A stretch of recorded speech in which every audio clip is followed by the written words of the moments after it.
Hello homies, I am back. कुछ reason के चलते वीडियोस नहीं डाल पाया, लेकिन आई थिंक रीजन बताकर मुझे आपको बोर बिल्कुल नहीं करना। तो चलिए एपिसोड को शुरू करते हैं। तो एपिसोड के शुरू में हमें वॉरियर को देखने मिलता है जो सो रहा है, लेकिन गजंग अपना मसल्स को दिखाकर ट्रेनिंग कर रहा है और उसका आवाज से वॉरियर उठ जाता है। लेकिन उठते ही गजंग का मसल्स देखकर उसका हालत खराब होता है एंड वॉरियर भी लगता है मसल्स अभी भी जिंदा है। और उतने में गजंग बोलता है, ओ तुम उठ गए हो। जहाँ वो शर्मा जाता है और बोलता है यस यस। तभी गजंग बोलता है, गुड, चलो अभी तैयार हो जाओ और थोड़ा वार्म अप कर लो क्योंकि आज हमें डिस्ट्रिक्ट तक पहुंचना ही है।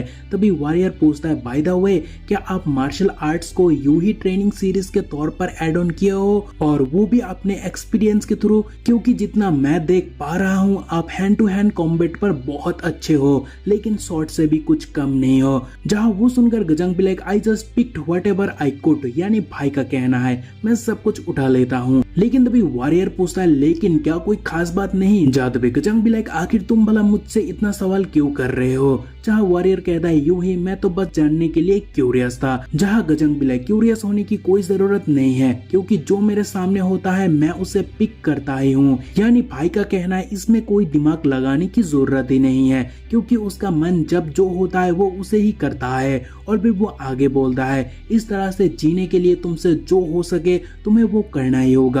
चाहे वो सुनकर वॉरियर भी यस सर, एंड वो मनी मन कहता है, सर गजंग से यही उम्मीद था, यानी वो भी मान लिया he is way too strange. तभी गजंग मनी मन कहता है, मुझे बहुत फिक्र हो रहा है कि क्या वो यहाँ से जिंदा निकल पाएगा कि नहीं। और वो आगे बोलता है कि मैंने बहुत से किड्स को दिस और दैट पर क्यूरियस होने के कारण मरते हुए देखा, लेकिन ऐसा नहीं कि मैं उसे मरने दूंगा। जब वो मेरे आसपास घूम रहा है और मुझे सर बुला रहा है, तभी सीन चेंज होने पर एकेडमी देखने मिलता है जहाँ फिर से बच्चों का डिस्कशन शुरू होता है कि मैंने सुना वो तीनों एक फर्स्ट रेट वॉरियर के बच्चे हैं, सो उन्हें यहाँ एडमिशन कैसे मिला? तभी सारे बच्चे अजीब वजह तीनों को घूरने लगते हैं और शॉकिंग फेस लेकर आगे एक बच्चा कहता है, वही तो मिस्ट्री है क्योंकि वो लोग किसी के रिकमेंडेशन से भी नहीं आए। तभी एक बच्चा कहता है, तो क्या हमें भी उनके जैसा ट्रीटमेंट मिलने वाला नहीं? एंड ये कहने के बाद वो काफी डिसअपॉइंटमेंट लग रहा है क्योंकि वो कहता है, ओ मैन ये तो पागलपन है। और एक किड तो हाथ ही पर करता है बोलकर कि आई एग्री, और साथ ही स्टैंडर्ड पहले से ही गिरा हुआ है।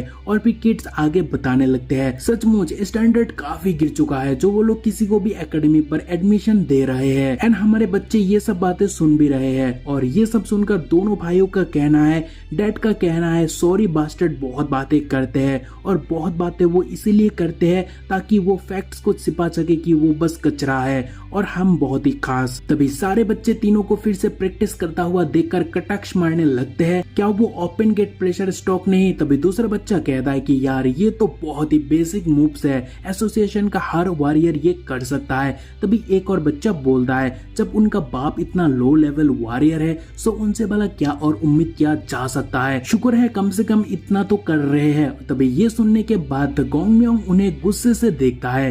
तभी एक बच्चा बोलता है, क्या वो हमें घूर रहा है? तभी गुंडा लाइक बच्चा बोलता है कि आखिर वो क्या कर सकता है? और फिर वो गोंग म्योंग को बोलता है, टेक्निकली हम तेरा सीनियर्स है तो तेरा इतना हिम्मत। तभी गोंग म्योंग से बोलता है, क्या कर रहा है, तुझे ट्रेनिंग नहीं करना क्या? तभी म्योंग बोलता है, क्या आप उनके बातों से गुस्सा नहीं हो? तभी योन कहता है, क्या तू भूल गया डैड ने कहा था सॉरी बस्टर्ड हमेशा बहुत बोलता है और यह टीचर ने भी हमें ट्रेनिंग करने बोला, सो किसी और चीज पर ध्यान मत दो। तभी बुली बच्चा कहता है, देखो लॉली कुत्ते की तरह वो भी सुमरी से निकलने के बारे में सोच रहा है। तभी दूसरा बच्चा बोलता है कि मुझे लगा गुस्से से वो हम पर टूट पड़ेगा। तभी बुली बच्चा कहता है, सोरो उतना लो स्टेटस के साथ मुझे नहीं लगता है उनके पास कोई एक्चुअल फाइटिंग स्किल भी हो सकता है। तभी एक बच्चा लाइन ही क्रॉस कर देता है बोलकर, जैसे बाप आप रेंग रहे हैं बच्चे भी वैसे ही फ्यूचर में वही करने वाले हैं। और इस बात से योन ट्रिगर होता है और बड़े भाई का गुस्सा देखकर म्योंग चौंक जाता है और बोलता है, ब्रदर। उतने में योन बुली बच्चों पर छलांग लगाता है और एक मस्त फ्लाइंग किक मारता है जो देखकर दिल को एकदम सुकून मिल गया। तभी वो देखकर एक बच्चा बोलता है कि तूने क्या किया, और उससे आगे वो कुछ बोलता, योन उसे भी पंच देता है। और तभी तीसरा बच्चा पीछे से उसे अटैक अटैक करता है, पर योन उसे भी पकड़कर दूर फेंकता है, जो देखकर सारे बच्चे चौंक जाते हैं। और योन कहता है, एक मूव्स भी डिफेंस नहीं कर पाए हो और बड़े बड़े बातें कर रहे हो। तभी बाकी बच्चे तीनों को संभालने जाते हैं और उनके बिहाफ पर योन से लड़ने आते हैं। तभी सामने बहुत से एनिमी देखकर योन एक फ्लैशबैक याद करता है, जहाँ वो डैड से पूछता है, डैड अगर कोई आपसे फाइट बंद करने की नाम ना ले और उनके नंबर बहुत ज्यादा हो तो आप क्या करोगे? जहाँ गजंग बोला, तुझे भागना चाहिए क्योंकि तुम नंबर्स के खिलाफ जीत नहीं सकते हो। जहाँ योन पूछता है, क्या हुआ अगर आपको लगता है कि आप जीत सकते हो? जहाँ गजंग बोलता है, फिर भी भागना चाहिए, लेकिन उन बास्टर्ड के लिए पेन सबसे अच्छा दवा है जिन्हें कुछ भी समझ नहीं है। तभी सामने फिर से एनिमी देखकर योन मनी मन कहता है, वो बस बड़े बड़े फेंक सकते हैं क्योंकि उन बास्टर्ड्स को कुछ भी नहीं पता, क्योंकि पैसों का कमी नहीं है तो वो आ जाते हैं ट्रेनिंग करने, मगर असलियत में कुछ भी नहीं कर सकते हैं। और तभी एक बच्चा फुल रफ्तार से योन को मारने आता है, बट वो अपने जगह से हिलता भी नहीं, जस्ट लाइक हिज फादर गजांग, और उस तक पहुंचने से पहले ही उसके पैर पर मारकर उसे वो दूर करता है। तो दूसरा बच्चा बुल की तरह आकर सिर मारता है, पर वो हिलता भी नहीं, जिससे वो डर जाता है और बोलता है, आखिर वो हिला तक क्यों नहीं? तभी योन उसे बताता है 2 घंटा स्टैंसेस ट्रेनिंग और 1 घंटा डाक वॉकिंग। तभी सामने वाला बच्चा भी लाइक मतलब तभी अपने लोहे जैसे पैर से उसे मजा चखाकर बोलता है कि माई एवरीडे ट्रेनिंग रूटीन। और मेरा डैड कहता है, आदमी को हमेशा अपना लोअर बॉडी बहुत मजबूत रखनी चाहिए। तभी उसे भी दूर फेंक कर योन भी लाइक, लगता है तू लोअर बॉडी ट्रेनिंग कभी भी नहीं किया। तभी सारे बड़े बाप के बेटे डरा हुआ होता है, लेकिन कहते हैं ना, कान फटे तो फटे नवाबी ना घटे। और इसी बात को ट्रू साबित करने के लिए बुली गैंग फिर से योन को पीटने के लिए इकट्ठा होते हैं, जो देखकर म्योंग भाई बोलता है। तभी योन बोलता है, तू वही रुक। तभी बुली गैंग योन पर अटैक करने लगते हैं, जिन्हें डॉज कर योन बताता है, तुम तो म्योंग से 2 गुना ज्यादा स्लो हो और शिवयोन के साथ कंपेयर करूँ तो 3 टाइम्स, यानी बुली गैंग उनके सामने नल्ली गैंग है। खैर तभी ह्योन उनके मूव्स को स्लो मोशन पर फील करता है, मतलब बुली गैंग काफी ज्यादा स्लो है। और जैसे ह्योन अगला मूव करता, टू बी ऑनेस्ट फुल गजांग वाइब आ गया। इवन बुली गैंग भी डर के मारे कहता है वो कुछ अजीब मूव करने जा रहा है, लेकिन तभी ह्योन अपने आप को पीछे खींचता है क्योंकि ओपोनेंट बहुत ज्यादा कमजोर है। तो अगर वो वहाँ कुछ करता है तो बच्चे वहाँ नहीं बचते, और वो फिर से अपने डैड के बात को याद करता है, जहाँ गजांग बोला, अगर डील ज्यादा बिग ना हो तो ओवरलोड जाने की कोई जरूरत नहीं है और उसका उल्टा करके 1-2 हिट अपने ऊपर ले लेना। अगर मैं स्ट्रॉन्ग हुआ तो भी हिट लेना, पर क्यों?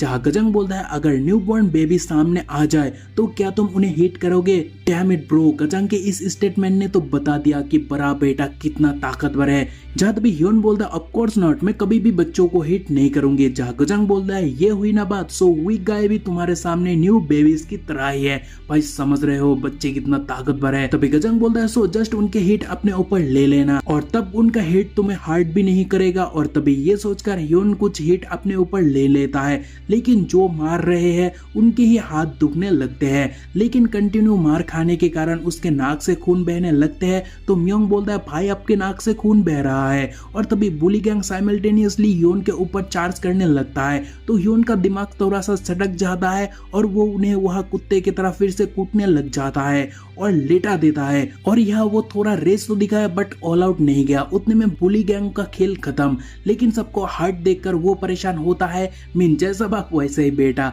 Both are kind hearted. खैर तभी सबको हार्ट देखकर वो खुद से कहने लगता है, तू क्यों परेशान हो रहा है? वो लोग खुद आए तो उससे लड़ने के लिए। और यहाँ तक उन्होंने डैड के बारे में भी अनप शनप कहा, और लिटरली उसके बाद ह्योन का एक अलग ही रूप देखने को मिलता है, जहाँ वो बहुत ज्यादा गुस्सा होता है और बोलता है, क्या मौके का फायदा उठाकर उन्हें क्रैश कर दूं? तभी म्योंग बोलता है, ब्रदर स्टॉप। जहाँ ह्योन भी लाइक, ये लो, अभी तक मैं शुरू भी नहीं हुआ, मीन्स वो अपना अभी 10% स्ट्रेंथ भी यूज नहीं किया। और इतना कहने के बाद वो बोलता है, और इतने में तू मुझे रुकने कह रहा है? जहाँ तभी म्योंग बोलता है, क्या होगा अगर वो सब मर जाए तो? तभी फनी ह्योन भी लाइक, क्या होगा अगर वो सब सच में मर जाए तो? और ये सोचने के बाद उसका पसीना बहने लगता है और पसीना भरा चेहरा लेकर वो म्योंग से बोलता है, क्या मुझे रुकना चाहिए? जहाँ म्योंग बोलता है, हाँ बिल्कुल, और अब चलो हमें घर जाना होगा क्योंकि पकड़े गए तो खेल खत्म। और फिर दोनों भाई सीन से गायब होता है और इस कांड का रिएक्शन एडल के बीच देखने को मिलता है, जो काफी हिलेरियस है। जहाँ एक पर्सन मास्टर मास्टर से कहता है वो बच्चे कहाँ है।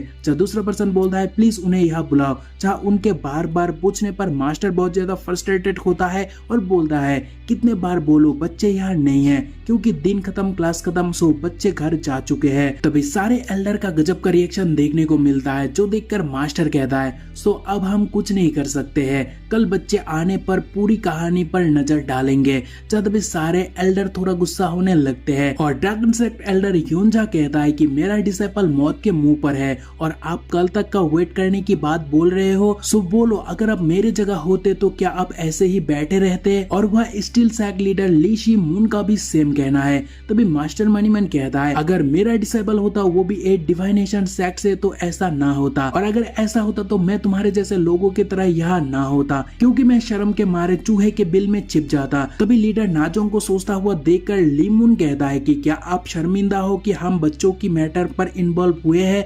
तभी नाजोंग ऑकवर्ड हो जाता है, क्योंकि सचमुच वो उनके लिए शर्मिंदा महसूस कर रहा है, लेकिन उस बात को छिपाकर वो ऑकवर्डली स्माइल करता है और बोलता है नहीं नहीं ऐसी बात नहीं है। सो तभी एल्डर पूछने लगते हैं तो ये बताओ एक फर्स्ट रेट वॉरियर के बच्चे एकेडमी पर क्या कर रहा है। जहाँ तभी नाजोंग बोलता है कि उन लोगों को एडमिशन एक स्पेशल रिकमेंडेशन के थ्रू मिली है। तभी वो सुनकर सैबेज शॉर्ट सैग लीडर पेंगसू बोलता है कि क्या स्पेशल रिकमेंडेशंस, लेकिन किसने किया। तभी नानजोंग जवाब में बोलता है रिकमेंडेशन इंटेलिजेंट ड्रैगन पेविलियन से आया।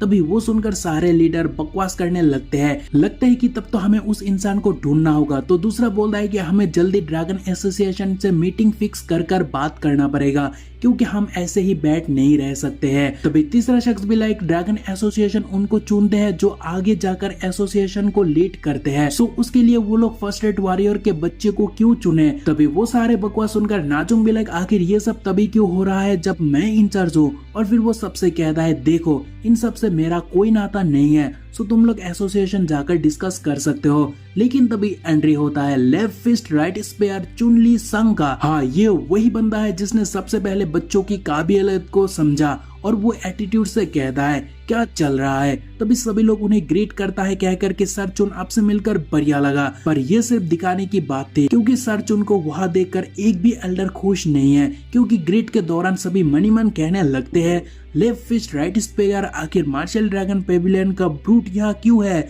चाहे तभी ये एपिसोड खत्म होता है। सो अभी के लिए इस एपिसोड को निचोड़ दो, यानी लाइक कमेंट और सब्सक्राइब को फेंक कर मारो, और मिलते हैं नेक्स्ट एपिसोड पर, वो भी बहुत जल्द। बाय।